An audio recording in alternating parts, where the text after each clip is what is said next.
Hey, welcome to SpaceX Daily, episode 18. It's June 30th, 2026, and I'm Patrick in Vancouver. From the launch pad to the trading floor, here's everything that moved today. Measured dry mass cuts on IFT-12 hardware widen the payload margin that orbital refueling must close before Mars missions become routine. Post-flight mass reconstruction from IFT-12 data gives the Block 3 booster a dry mass of 257 tons, plus or minus 9.4 tons, and the ship 172 tons, plus or minus 5.3 tons. Both figures sit below the Block 2 averages of 281 tons and 161 tons respectively. The reductions trace to thinner tank walls and revised interstage hardware. Lower structural mass directly increases the propellant fraction available for tanker flights. These numbers come from analysis shared on Reddit's SpaceXL Lounge. Reductions must still prove they meet buckling and re-entry loads on the next flight. From an engineering standpoint, the IFT-12 dry mass data reveal a 24-ton reduction on the booster and an 11-ton reduction on the ship relative to Block 2 averages. Structural mass directly subtracts from the propellant load that can be lifted to orbit. Every kilogram saved therefore multiplies the number of tanker flights needed to fill a downstream vehicle. The observed savings come from thinner tank walls and a redesigned interstage. If the new wall thickness still satisfies buckling margins under the same axial and bending loads, the design change has collapsed part of the idiot index between raw aluminum lithium sheet and the finished tank barrel. That margin expansion matters for the open refueling question because fewer tankers per mission reduces the total launch rate required before a Mars cargo manifest becomes feasible. Watch the next flight test for confirmation that the lighter structure survives re-entry heating at the same reliability as prior blocks.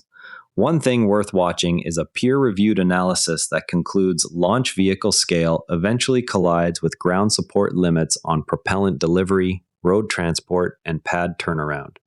The paper models cost per kilogram as a function of vehicle diameter and finds an optimum below the largest concepts now in development. SpaceX's Starship program is cited as the current test case for whether infrastructure can scale with vehicle size. Observers will watch whether the study prompts revised NASA payload mass assumptions for Artemis. Resolving the finding would require demonstrated high-rate tanker operations and on-site propellant production that have not yet been shown at Starship cadence. Starbase construction crews are already working to close exactly those infrastructure gaps.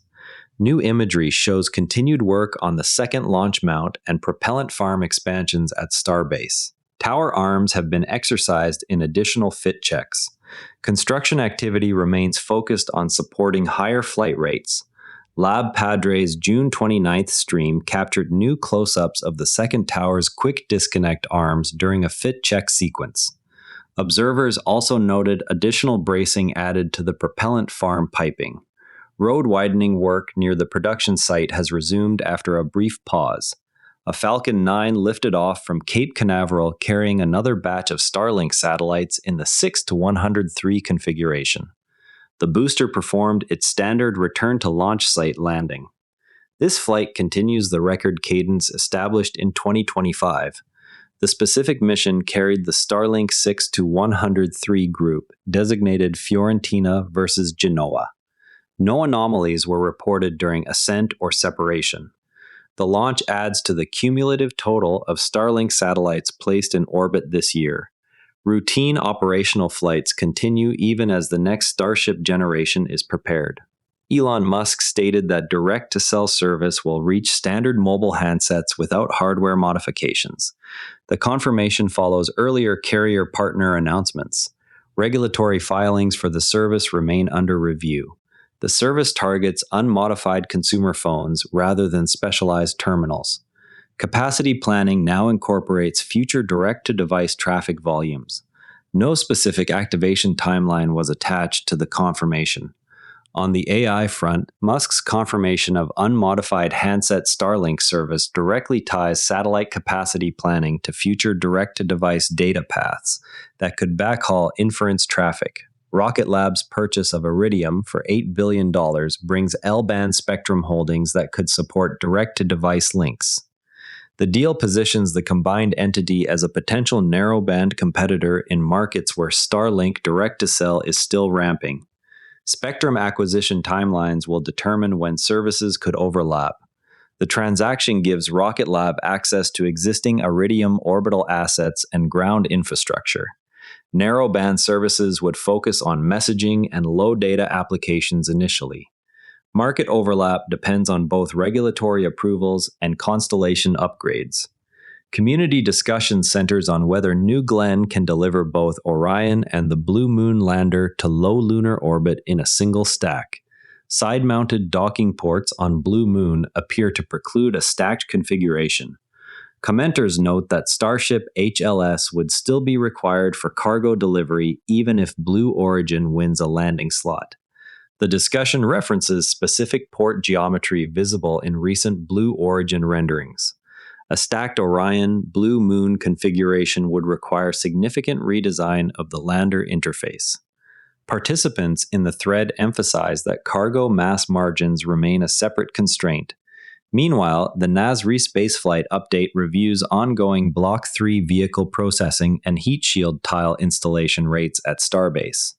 Max Evans highlights incremental improvements in tile attachment tooling. No new flight test dates are announced. The update includes footage of multiple ships in various stages of tile coverage. Tile application fixtures show visible refinements compared with earlier Block 2 builds.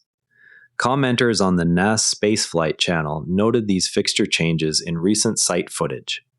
r/SpaceX Lounge users are debating whether the measured 24-ton booster dry mass reduction on IFT-12 is enough to close the tanker-to-ship Delta V budget for a full Mars cargo manifest. A separate thread examines how the Block 3 interstage redesign affects booster catch loads once the tower arms close at higher velocities. Additional bracing visible on the propellant farm piping is discussed in the same Lab Padre stream thread. Road widening activity near the production site is tracked as a parallel infrastructure item. Starship's mass reduction arc continues to set the pace for every downstream refueling and Mars timeline. And a quick market note, SPCX closed at $164.19, up 0.5%. Before we go, the next flight test will show whether the lighter Block 3 structure holds up under re-entry loads. And that's a wrap on today's SpaceX developments. SPCX is trading at $164.19, up 0.5%. Share this with a fellow spaceflight fan if you found it useful, and subscribe so you don't miss tomorrow's episode. I'm Patrick in Vancouver. See you next time. And before you go, this show is part of the NARA Network, a family of daily podcasts on tech, science, and markets, each one a short, sharp briefing you can finish on the commute. If today earned its place in your feed, here's your next listen. Models and Agents for Beginners, Artificial Intelligence Explained Simply, for beginners and curious teens. Find every show free at naranetwork.com. This episode used AI voice synthesis of my voice. Editorial selection and analysis are my own.